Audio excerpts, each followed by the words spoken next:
itu berkaitan dengan bermutu tinggi atau berharga. Bermutu tinggi atau berharga. Seperti emas tadi, seperti logam mulia tadi. Itu bagus itu. Dan mulia juga itu sangat berkaitan dengan terkenal, termasyhur atau ternama. Terkenal, termasyhur, ternama. Tapi dia di Google itu dia tidak kasih masuk di yang tiga itu, yang tinggi dan terhormat, luhur dan baik budi, bermutu tinggi dan berharga. Dia sedikit kasih pisah antara terkenal, termasyhur, ternama. Ada yang terkenal, tapi terkenal karena gila. Itu mau mulia. Hanya untuk itu yang FB Pro tuh dia maki-maki sembarang, ngomong sembarang, terkenal juga. Itu mulia yang tidak.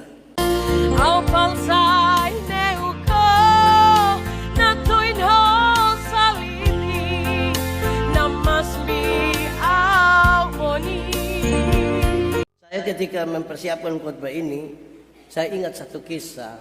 Ada satu orang tua yang bijaksana. Dia panggil orang-orang yang jalan-jalan di pinggir jalan, dia kasih satu koin. Ini koin kelihatan sangat tua, kotor-kotor lagi begitu.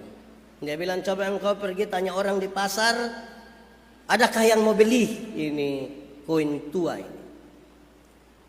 Sampai di pasar dia jalan keliling-keliling, tanya semua orang, tidak ada satupun yang mau beli, tidak ada satupun yang mau beli.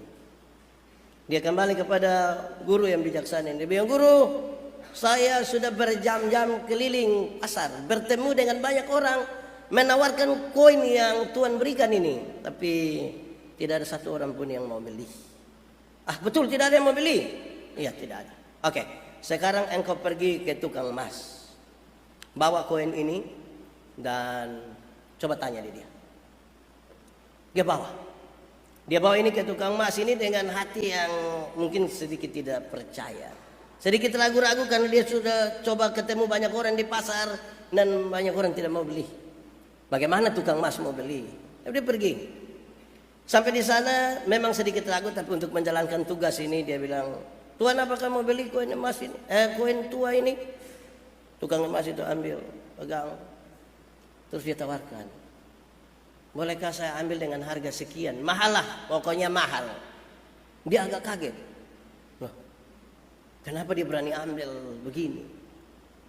Setelah dia pikir-pikir, dia tunggu saya pulang tanya yang punya koin dulu. Dia pulang, dia tanya, Tuhan, kenapa tukang emas ini tawarkan ini koin dengan harga yang sangat mahal? Terus orang tua bijaksana begini, hanya tukang emas yang bisa tahu ini barang emas atau tidak. Orang-orang di pinggir jalan, orang-orang di pasar yang tadi yang kau ketemu, mereka tidak terlalu bergaul dengan emas. Karena mereka tidak terlalu bergaul dengan emas itu, makanya mereka tidak tahu kualitas emas. Mereka tidak bisa merasa, mereka tidak punya kepekaan terhadap emas. Kecuali orang yang tiap hari berurusan dengan emas. Ini kisah pengantarnya. Kata kunci dari tema ini adalah mulia. Saya coba cek di Google apa arti kata mulia, saudara-saudara. Menarik sekali untuk dijelaskan itu kata mulia. Saudara boleh cari karena ini saya kutip lurus-lurus saja dari Google. Mulia itu satu, tinggi dan terhormat. Tinggi dan terhormat. Itu sangat berkaitan dengan kedudukan dan martabat. Jadi kalau tinggi kedudukannya, martabatnya, maka dia disebut mulia. Kedua, mulia itu berkaitan dengan luhur dan budi baik. Baik budi. Budi baik atau baik budi? Nah, sudah pokoknya ada budi dan baik. Tidak usah tambah iwan atau wati di situ. Yang penting budi baik. Nah, saya pikir betul itu mulia. Kalau orang berbudi baik, orang luhur, dia punya hati itu dia mulia. Ketiga, mulia itu berkaitan dengan bermutu tinggi atau berharga. Bermutu tinggi atau berharga. Seperti emas tadi, seperti logam mulia tadi. Itu bagus itu. Dan mulia juga itu sangat berkaitan dengan terkenal, termasyhur atau ternama. Terkenal, termasyhur, ternama. Tapi dia di Google itu dia tidak kasih masuk di yang tiga itu, yang tinggi dan terhormat, luhur dan baik budi, bermutu tinggi dan berharga. Dia sedikit kasih pisah antara terkenal, termasyhur, ternama. Ada yang terkenal, tapi terkenal karena gila.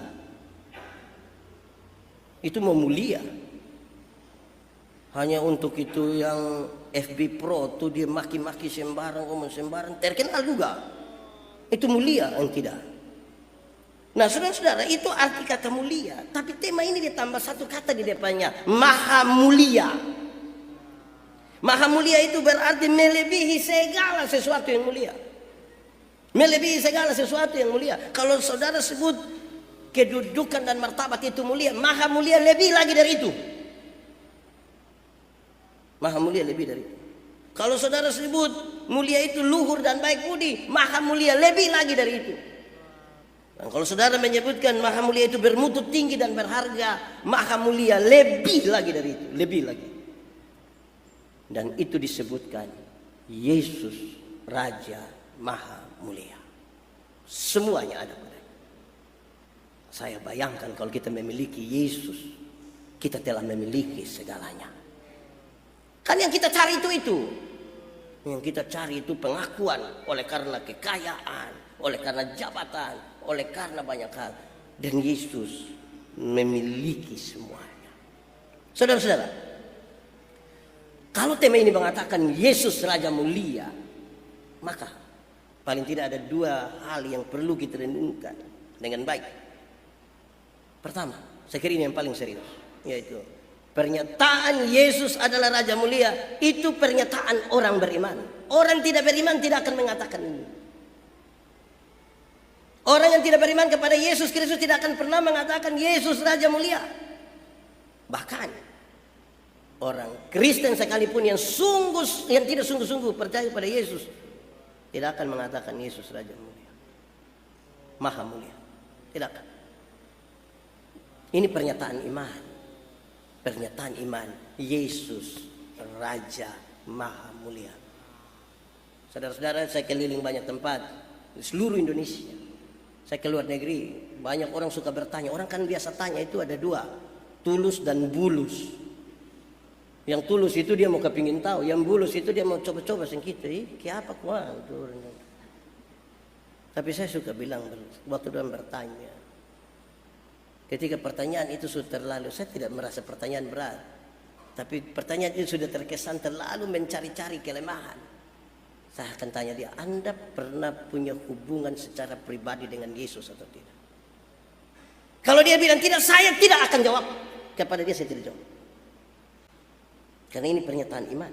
Yang akan saya sampaikan itu hal yang masuk sampai di sini. Sementara yang diharapkan sesuatu yang hanya di sini. Padahal pada titik tertentu iman tidak bisa hanya sampai di sini. Dia mesti turun sampai di dalamnya. Dia saya tanya, Anda punya hubungan dengan Yesus? Tidak, saya tidak jawab. Anda punya hubungan dengan Yesus? Tidak, saya tidak jawab. Saya tidak jawab. Kenapa? Hal-hal hari ini yang bersifat informasi terlalu gampang. Anak-anak yang tadi main itu bareng itu apa lagi? Yang nompi ame bambu kok potong-potong baru apa itu? Dia nama apa itu? Anak-anak yang kecil begitu saja itu hari ini semua yang sifatnya informasi tinggal dong omong-omong di HP itu. Bahaya tak? Keluar. Langsung tahu. Waktu bicara iman, kita tidak berbicara hal-hal yang di sekitar definisi. Dia sampai pada hal-hal yang lebih praktis. Jadi pernyataan dalam kita punya tema kali ini, Yesus Sang Raja yang Mulia, itu pernyataan iman. Dan saudara, di awal sebelum kita masuk pada teks ini, saudara harus pastikan kita ini beriman. Kita secara personal, secara pribadi beriman kepada Tuhan atau tidak. Kepada Yesus Kristus kita beriman atau tidak. Kalau tidak, kita tidak usah buang-buang waktu begitu. Karena ini bukan soal di sini, dia lebih pada soal di dalam hati, di dalam iman kita kepada Tuhan. Kedua, saudara-saudara, pernyataan Yesus adalah Raja yang Maha Mulia. Itu sebuah pernyataan iman yang muncul bukan saja dari satu orang. Bukan saja dari satu orang. Satu orang yang menyebut dirinya saksi. Tetapi dari banyak orang yang menyaksikan tentang Yesus Raja Maha Mulia. Kalau hari ini hanya ada satu orang berseru-seru Yesus Raja Mulia, tapi yang lain tidak pernah punya pengalaman itu. Apa arti pernyataan yang satu orang itu? Ini harus jadi pernyataan bagi banyak orang. Saudara-saudara, Tuhan Yesus itu secara fisik kita tidak pernah ketemu. Dia hidup di zaman yang sangat berbeda dengan kita. Dia ada 2000 tahun lalu dan kita ada hari ini. Kita tidak pernah bertemu. Tapi coba saudara lihat. Coba saudara hitung ada berapa banyak orang yang mau mati bagi Yesus. Ada banyak orang yang bahkan meninggalkan dan menyangkali keluarganya karena Yesus. Saya om begini pas ada Om Hadi di sini pas. Ada berapa banyak orang yang meninggalkan kekayaannya, hartanya karena Yesus yang tidak pernah diketemu secara fisik. Ini pernyataan iman yang bukan dari satu orang, dari banyak orang yang bahkan mempertaruhkan nyawanya bagi Yesus yang tidak pernah diketemu secara fisik. Karena imannya pada Yesus. Banyak orang mempertaruhkan dia punya harta benda bagi imannya kepada Yesus. Hari ini banyak orang bilang percaya Yesus, tapi oleh karena harta benda dia bisa meninggalkan Yesus. Hari ini dia bilang percaya pada Yesus, tapi oleh karena kenyamanan dia bisa meninggalkan Yesus. Hari ini orang mengaku percaya pada Yesus, tapi oleh karena hal-hal tertentu yang sangat terbatas bagi manusia di dunia, kita bisa meninggalkan Yesus. Jadi sekali lagi saya akan berbicara ini dalam konteks orang yang punya pernyataan iman. Yesus adalah Raja Maha Mulia. Kenapa? Karena nanti sebentar tiba-tiba saya dapat telepon, Pak Pendeta tadi saya tidak setuju. Perjumpaan iman Pendeta Yandi dengan Tuhan sangat berbeda dengan Tuhan berjumpa dengan Ibu Pendeta Devi. Sangat berbeda dengan Tuhan berjumpa ke Nelson. Sangat berbeda Tuhan berjumpa ke Edwin. Sangat berbeda dengan Tuhan berjumpa dengan anak-anak kecil. Pengalaman-pengalaman yang berbeda dengan sebuah pernyataan di akhir yang sama. Yesus Sang Raja yang Maha Mulia dalam perjumpaan yang berbeda. Jangan paksakan semua orang punya perjumpaan yang sama. Supaya waktu kita bercerita dengan semua orang tentang perjumpaan yang berbeda-beda, kita bilang ternyata Tuhan itu terlalu luar biasa. Tuhan itu terlalu hebat, Tuhan terlalu ajaib. Saudara-saudara, pembacaan kita yang hari ini dibacakan itu berkaitan dengan beberapa hal yang sebenarnya sudah tertulis di situ. Dengan sedikit latar belakang yang serius, yaitu bahwa para pengajar sesat, kalau disebut bilang para pengajar sesat, so pasti ini orang tidak percaya Yesus. Para pengajar sesat itu berusaha untuk mempengaruhi atau menyesatkan para pengikut Yesus tentang sebuah pernyataan. Aku akan datang kembali. Aku akan datang kembali. Dia bilang mana? Itu hari dia bilang dia ada datang. Nah dia datang di mana coba? Kapan dia ada datang? Sangat logis. Para pengajar sesat memakai pernyataan itu untuk mengatakan omong kosong. Tidak benar itu. Kalau datang, nah kenapa dia belum datang-datang sampai nanti? Saudara tahu? Terpengaruh kah? Iya, banyak orang terpengaruh. Banyak orang sangat terpengaruh. Apalagi ketika mereka mencari sejumlah alasan dan argumentasi yang kemudian membatalkan pernyataan bahwa Yesus akan datang lagi. Pasti mereka suka kesimpulan, dia tidak mungkin datang lagi. Dia tidak mungkin datang lagi. Bayangkan kalau sampai ada. Hari ini saudara-saudara bagaimana dengan keadaan orang Kristen? Beberapa orang Kristen ini sibuk cari tahu kapan Tuhan Yesus datang. Sampai dia mau tahu tanggal berapa, bulan apa, hari apa. Banyak kali terjadi. Baru-baru itu yang tanggal 25 September. Tidak jadi toh. Semakin kita berusaha untuk mencari tahu itu, tidak dengan iman kita yang kita lebih banyak dapat tipu ini.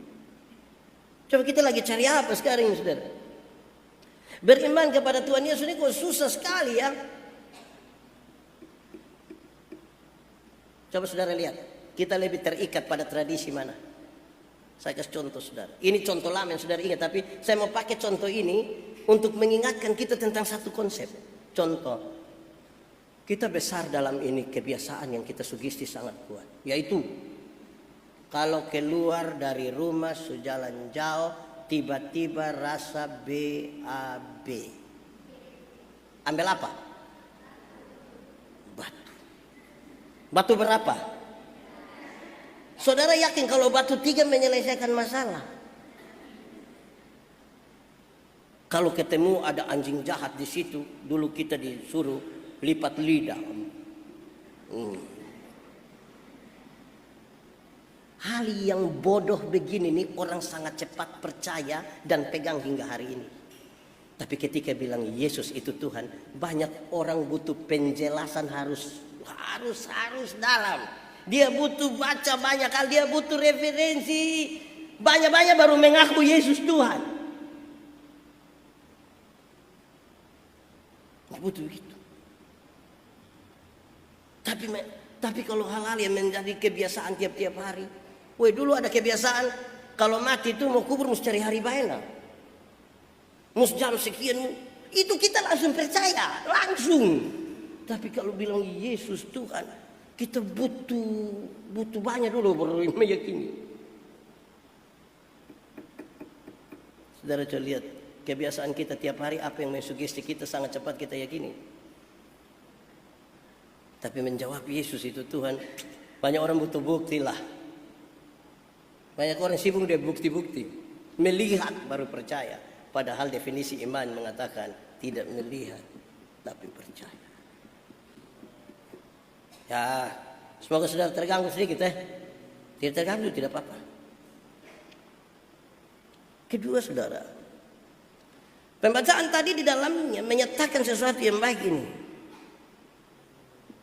Petrus menyatakan, kami adalah saksi dari semua itu. Kami adalah saksi. Kuasa dan kedatangannya itu satu ketika Yesus dimuliakan. Di atas gunung itu. Kamilah saksinya. Kami mendengar langsung. Inilah anakku yang kukasih. Kami mendengar. Kami adalah saksi dari itu. Karena itu dia menegaskan bahwa Tuhan Yesus yang dimuliakan di atas gunung dan kedatangan Tuhan Yesus kembali adalah hal yang saling berkaitan. Sekali lagi, ini hanya bisa dipahami oleh orang beriman. Yang tidak beriman, bagaimana dia mau berpikir itu. Selanjutnya saudara, dijelaskan nubuat. Apa itu nubuat? Apa itu nubuat? Pembacaan tadi kasih tahu, nubuat itu bukan pernyataan dan tafsiran seorang manusia yang akhirnya kebetulan benar. Tapi nubuat itu adalah penyataan Allah, dorongan Roh Kudus yang memakai mulut para nabi untuk memperkatakan sesuatu. Jadi dari Tuhan, nubuat itu dari Tuhan, bukan dari manusia. Saya kali lagi, hanya orang beriman yang bisa percaya nubuat itu dari Tuhan. Nubuat bukan dari manusia Dan sampai ada yang suka judi online, tiba-tiba bercerita dan saya omong terus dia bilang, yang kemarin Pak omong itu betul, keluar pas, itu nubuat dia pun nama. Lama-lama dia judi sah. Tidak begitu. Nubuat itu dari Tuhan, bukan dari sebuah tafsiran manusia yang sangat terbatas itu, yang sangat terbatas. Tapi kan pada dasarnya manusia ini kan kepingin melihat dulu baru percaya. Nah, itu jadi masalah baru dalam kehidupan beriman kita, saudara-saudara. Tapi saya juga ingin mengatakan bagian yang penting ini, bahwa Alkitab, nubuatan para nabi yang tertulis dalam Alkitab yang sebenarnya itu dari Tuhan, adalah pengilhaman oleh Roh Kudus. Yang saudara baca satu nubuat yang tertulis dalam Alkitab, ini pengilhaman oleh Roh Kudus. Di tahun misalnya tahun 700 sebelum Tuhan Yesus lahir. Hari ini kita membaca nubuat itu. Siapa yang membaca nubuat itu di hari ini, dia harus baca di dalam tuntunan Roh Kudus. Dia tidak boleh baca di luar dari tuntunan Roh Kudus. Karena dulu Roh Kudus yang mengilhami untuk dorang menulis, dorang berbicara. Hari ini kalau mau baca itu barang, bacalah dalam tuntunan Roh Kudus. Bagaimana dia pun pernyataan itu disampaikan dalam konsep tuntunan Roh Kudus, yang baca hari ini tidak dalam tuntunan Roh Kudus. Bagaimana kita bisa paham? Roh Kudus yang sama yang mengilhamkan itu, dia yang sama-sama mengajar kita yang baca hari ini. 1 bulan ke depan kita merayakan Natal toh. Kita merayakan Natal 1 bulan ke depan itu, nubuatnya itu 700 tahun oleh Roh Kudus. Toh? Kita baca kelahiran Yesus hari ini, baca juga dalam tuntunan Roh Kudus. Banyak orang lagi sibukkan diri dan bertengkar, berkelahi nih. Kapan Natal, kapan Yesus lahir, tanggal berapa? Roh Kudus mana ajar kita bakalai. Tipu-tipu lagi. Egois lagi. Jadi begitu. Nah ini, sudah nanti sebentar kita lagi siap. Saya kalau di bulan-bulan, minggu-minggu Advent itu, kalau kita menyanyikan satu lagu yang cukup jadi andalan, dan saya yakin setiap kali saya pimpin itu lagu pasti dinyanyikan. Itu lagu bilang, hendaklah engkau jaga-jagalah, sedia lampu dengan minyak. Sudah itu lagu lagu itu. Bukan saya yang cipta, tapi saya suka menyanyi, maksudnya begitu. Yang sedia lampu itu, dia pun minyak itu minyak Roh Kudus, supaya waktu kita merayakan Natal itu, Natal dalam minyak yang menyala itu Roh Kudus, bukan kue. Sebab kalau kue jadi masalah, karena kita 800 orang yang masuk gereja, ternyata panitia siap 700. Belum ada yang isi 2 di tas. Itu tuh Roh Kudus tuh bisa mati semua gara-gara itu. Kita mesti persiapan itu, isi batu-batu dengan Roh. Amin Karena itu hari ditulis, itu tuntunan Roh Kudus. Dibicarakan hari ini kita baca dan merayakannya dalam tuntunan Roh Kudus juga. Tadi waktu doa saya bilang, kita akan berpikir, tapi Tuhan tolonglah supaya kita berpikir dalam tuntunan Roh Kudus. Kita akan berbicara dan bertindak, dan biarlah kita berbicara dan bertindak dalam tuntunan Roh Kudus. Baik, itu kira-kira teksnya bilang begitu. Apa pesannya bagi kita semua? Ini pesan yang saya mencatat tidak banyak, ini 4 hal saja. 4 hal. Terus kita pulang. Tidak lama juga. Ya kalau senang-senang mungkin 1 jam. Ada orang yang biasa protes-protes saya khotbah lama. Tapi saya tidak mau ngomong dia pun nama. 1. Orang percaya harus berhati-hati terhadap semua informasi yang menyesatkan iman. Itu pesan. Kita lagi mengaku Yesus ini maha mulia. Orang percaya mesti berhati-hati terhadap informasi apapun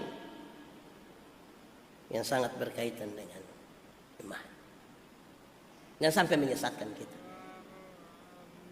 Apalagi media terlalu terbuka sekarang. Media sekarang terlalu terbuka. Tiba-tiba seberapa banyak orang telepon saya, Pak Pendeta Yandi, katanya lewat Pak Pendeta Yandi itu pemerintah Australia itu akan kasih bantuan untuk pembangunan gereja 500 juta. Saya bilang kalau saya dapat itu tuh saya suka kaya lama. Pak video ada. Saya bilang cek Bapak, saya persuarkan logat Timur ini hampir-hampir AI itu tidak baca.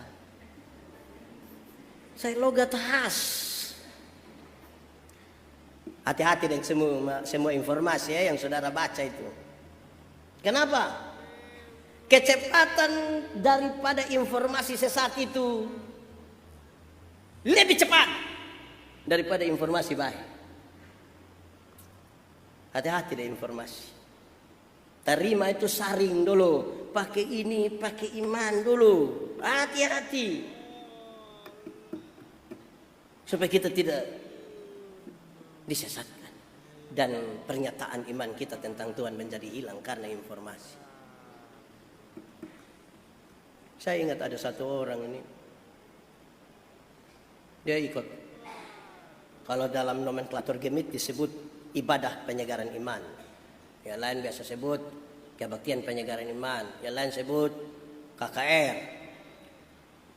Dia iko-iko begini, terus ada dia teman satu, ini anak mungkin ya dia sudah disebut, katanya dia sudah bertobat lah begitu. Setelah dia dengar khotbah, ada altar call, dia maju, habis itu dia pulang, pas ketemu ini anak yang satu yang biasa-biasa dia begini, saya baru tahu bahwa ternyata Tuhan itu baik. Nah ini anak yang mabok ini tanya, lu baru tahu sekarang. Selama ini lu di mana? Sampai baru tahu sekarang bahwa Tuhan ini baik. Saya pikir-pikir ini pernyataan itu betul ini. Jangan sampai hal-hal yang kita pikir, wah ini informasi paling baru dan benar ini, justru membuat kita sampai lupa bahwa selama ini memang Tuhan itu ada dan Tuhan itu baik. Hati-hati, catatannya hanya bilang hati-hati terima WA, terima apa-apa, nah jangan cepat-cepat teruskan. Dia baik dengar baik. Jangan sampai kita melanjutkan yang tak salah. Mulai Bapak. Pertama. Kedua, orang percaya harus mempunyai landasan iman yang kuat tentang firman Tuhan dan minta Roh Kudus untuk memberikan pengertian. Jadi dia mesti punya landasan yang kuat dan minta Roh Kudus untuk memberi pengertian. Kenapa? Tantangan Bapak. Dia pun tantangan gampang saja. Saya pakai 2 contoh untuk coba-coba menggoda kita merenungkan. Yuk kadang-kadang juga betul begitu Kita orang tua ini kalau anak sakit, di kita otak itu hanya satu, yang penting sembuh. Itu di kita orang tua. Kalau anak sakit di kita otak hanya satu, yang penting sembuh. Dia pun cara mau benar atau tidak benar, mau ke manapun, yang penting sembuh. Landasan iman yang kokoh itu memberi pengaruh pada kita punya keputusan tentang yang penting sembuh. Banyak orang ditipu, banyak orang disesatkan, banyak orang menyerahkan banyak sekali. Dia punya waktu, hidup, harta, benda untuk sesuatu yang katanya yang penting sembuh, yang penting sembuh. Dia pun cara mau benar, kau suwangi, kau apa, kau yang penting sembuh. Hati-hati. Anak-anak muda yang yang semua nikah atau rencana nikah atau apalah begitu itu, jangan pakai kalimat di muka yang penting nikah. Oh, itu bahaya. Landasan apa? Kan itu penting. Jangan sampai untuk memuaskan kita punya hasrat, kita punya keinginan, kita punya kepentingan, keluarga punya kepentingan, oh sudah yang penting. Jadi landasan iman itu sangat penting. Kedua, satu contoh. Kita ini kan tiap hari ketemu orang toh. Kita ketemu orang itu tidak semua orang itu bikin puas kita puas hati. Banyak orang itu menjengkelkan. Banyak orang menjengkel. Dalam gereja sekalipun. Kadang-kadang pendeta yang pakai toga putih itu menjengkelkan. Jadi kita harus punya sebuah landasan iman yang kuat. Meminta Roh Kudus menolong kita supaya dia bilang, yang penting saya kasih keluar kok dia tahu. Kita orang Kupang kalau saya bilang yang penting saya kasih keluar. Oh itu dia maki, dia omong, dia pukul, dia foto, dia yang penting. Hati-hati dengan itu yang penting itu. Kenapa? Karena tidak menunjukkan kita punya kekuatan. Saudara, saya melatih dan berbicara di ribuan bahkan puluhan ribu orang majelis jemaat. Saya bilang satu kalimat yang paling menyesatkan kita adalah itu kalimat yang penting. 2 kata saja itu, yang penting. Kok yang penting saya supi. Yang penting saya supi. Yang penting. Itu yang penting itu pungkawan itu pokoknya. Pokoknya.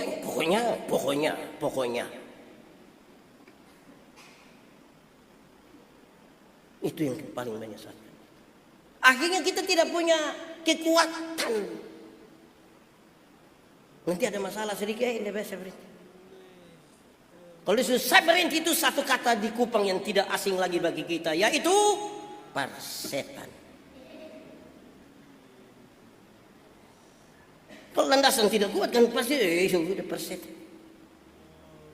Padahal kita sudah omong berapa banyak tahun, persetan itu terdiri dari dua suku kata, yaitu par dan par. Itu artinya teman baik, sahabat, besti, dan setan yang artinya setan, nitu wango. Persetan itu adalah kawan baik dengan lebih baik bilang par Tuhan, par dengan Tuhan. Saudara lihat kita ini kalau terlalu marah itu kan semua persetan. Suami istri bermain persetan dulu dong. Marah anak sedikit persetan, nanti bos ada anak berbosok rasa sendiri ya, gitu. Untuk itu anak dong tidak bilang pernah jadi kebeta. Atau itu anak tidak bilang bukankah beta dari itu hari beta dengar mulai beta mengerti. Bapak selalu bilang bahwa beta ini tuh sifat ambil bapak semua. Terus tiba-tiba bapak bilang persetan. Hati-hati itu. Dan sampai kita jalankan tanggung jawab kita itu tidak dengan landasan yang kuat. Jadi majelis pendamping saya 2 orang ini, tambah yang duduk situ termasuk adik putri, mesti bertanggung jawab. Kita menyanyi, kita itu semua itu harus punya landasan. Bukan sekedar keterlibatan saja.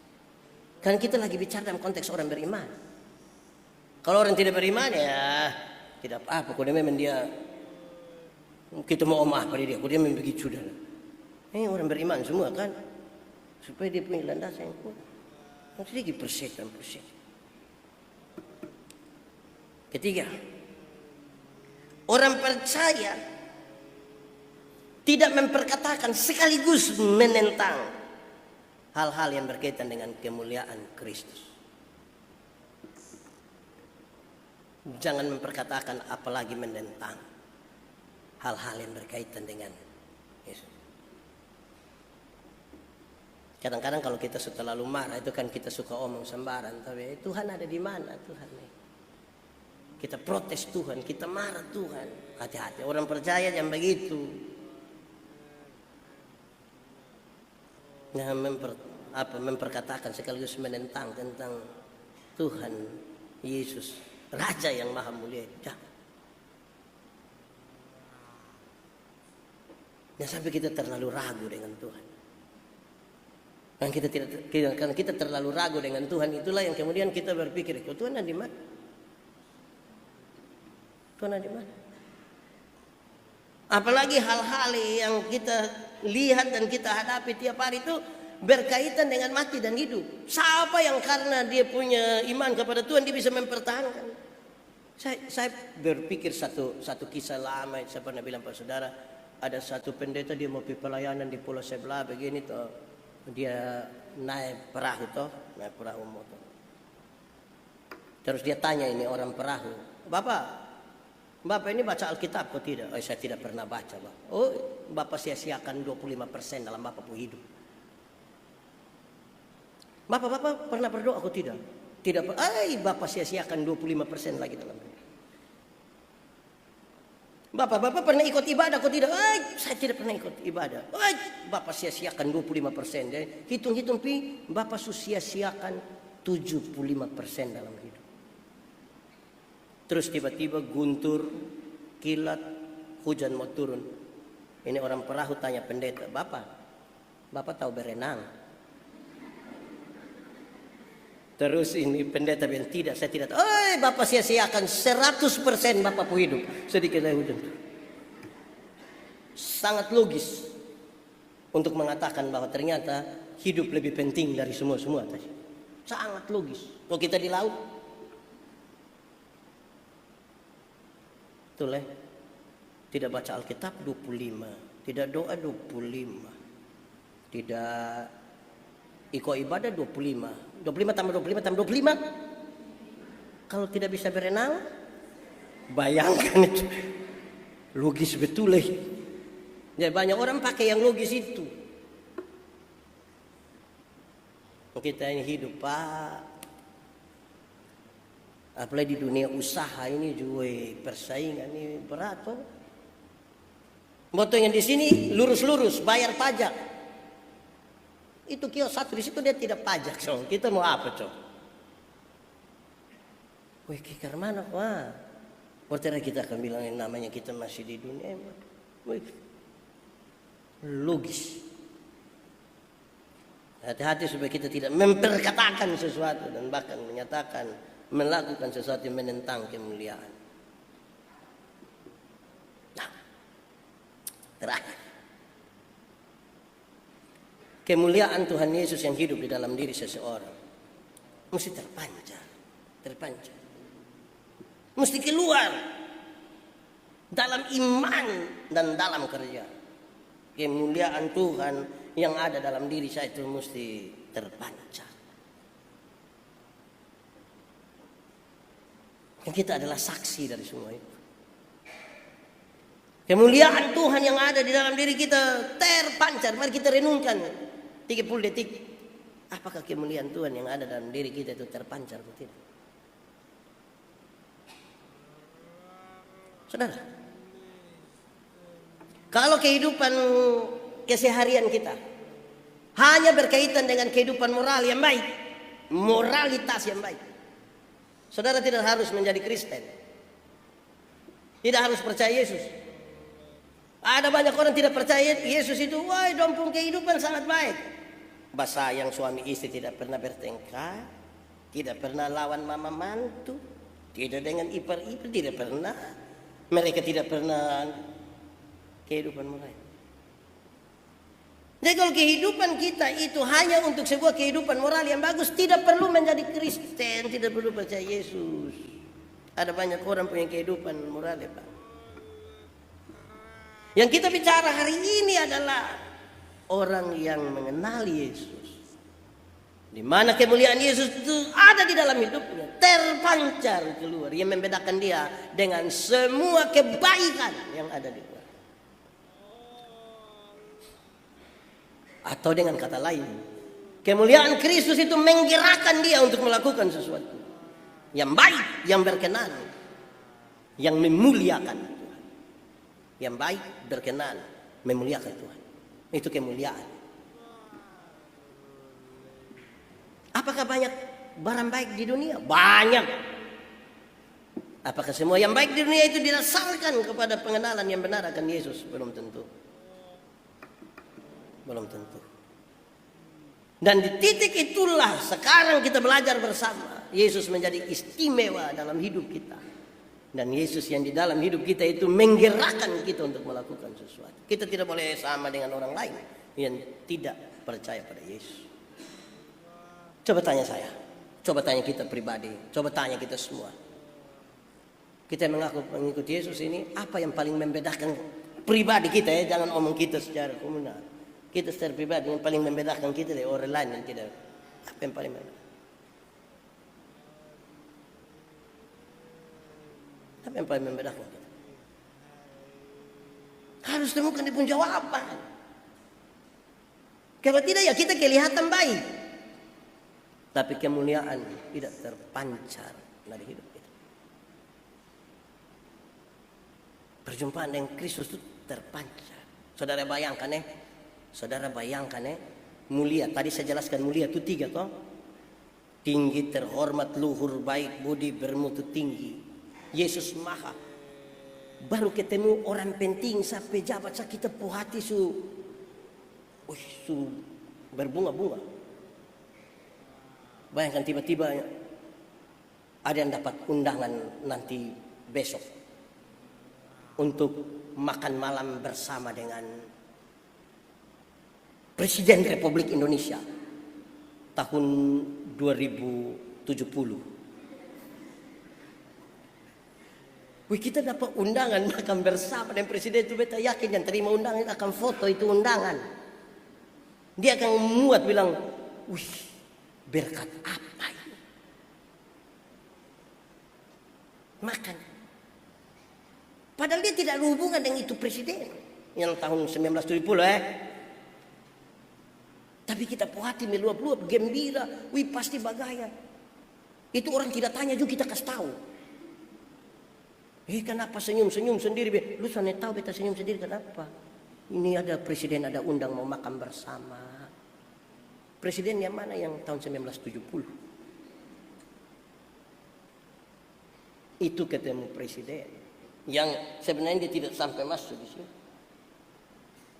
Ini ketemu Tuhan, ini Tuhan hidup di dalam kita ini. Muka asal tidak pernah berhenti.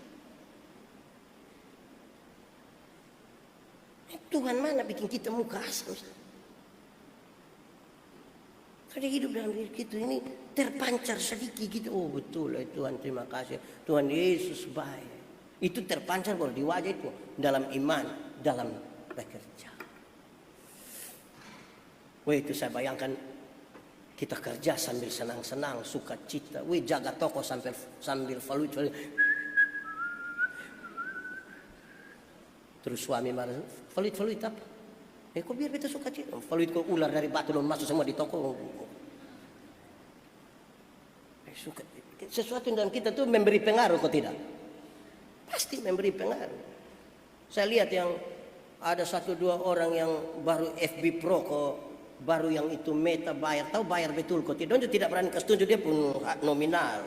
Itu saya foto kok kasih. Ternyata pekerjaan tidak sia-sia.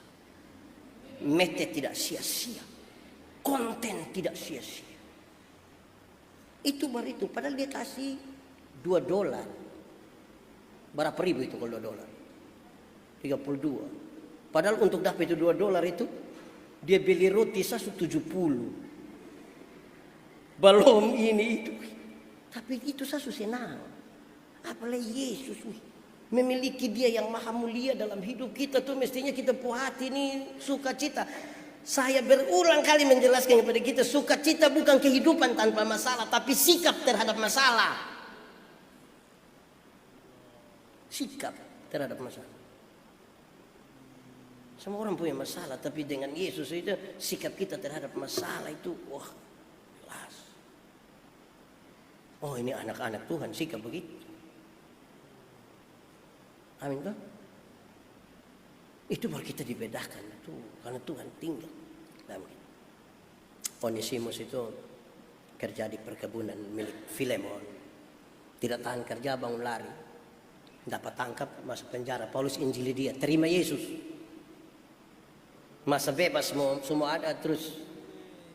Paulus bilang kembali ke Filemon demi Bapak pulang kita mati. Tuhan ini pegang kita pun hidup nah. Tunggu saya tulis surat.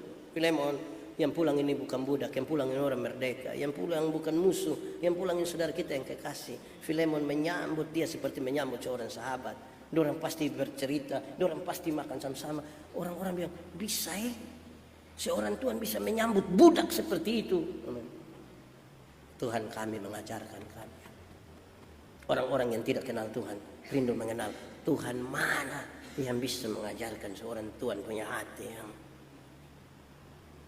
bukan berarti kalau su bataman dan begitu Filemon tidak boleh bakalai sama ini siapa Onesimus.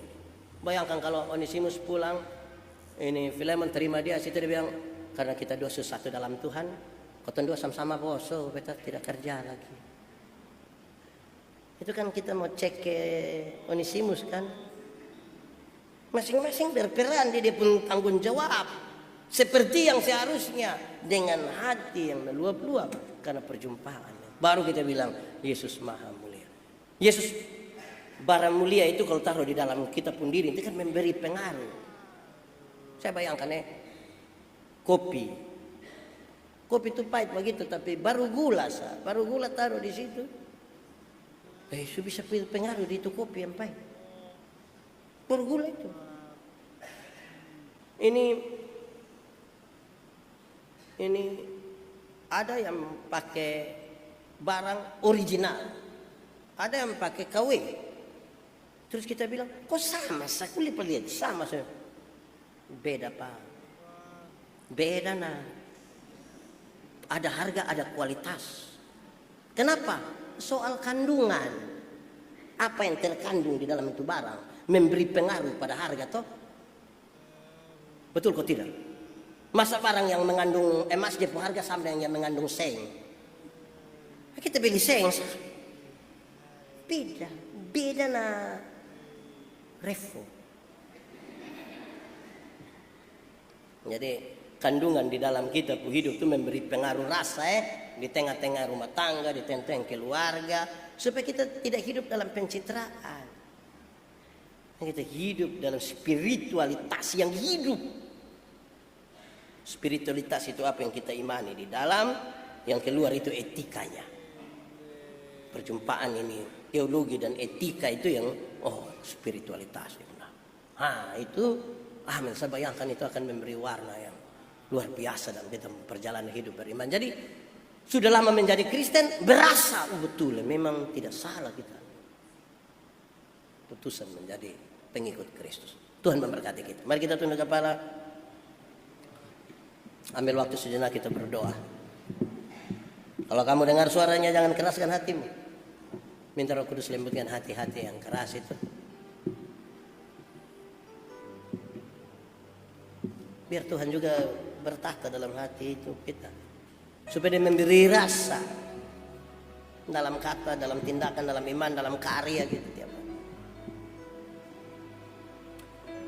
Tuhan Yesus, terima kasih kami belajar firman-Mu. Tolonglah kami Tuhan supaya kami punya pernyataan bukan pernyataan sekedar di bibir. Dan kami sadar bahwa kami tidak bisa kalau Roh Kudus-Mu tidak menuntun kami. Tolonglah kami ya Tuhan. Kristus yang maha mulia yang tinggal di dalam kami memberi rasa terhadap kata-kata kami, hidup kami. Tanggung jawab kerja iman kami semuanya. Terima kasih banyak ya Bapak. Semua yang berkomitmen hari ini Tuhan, dengarkanlah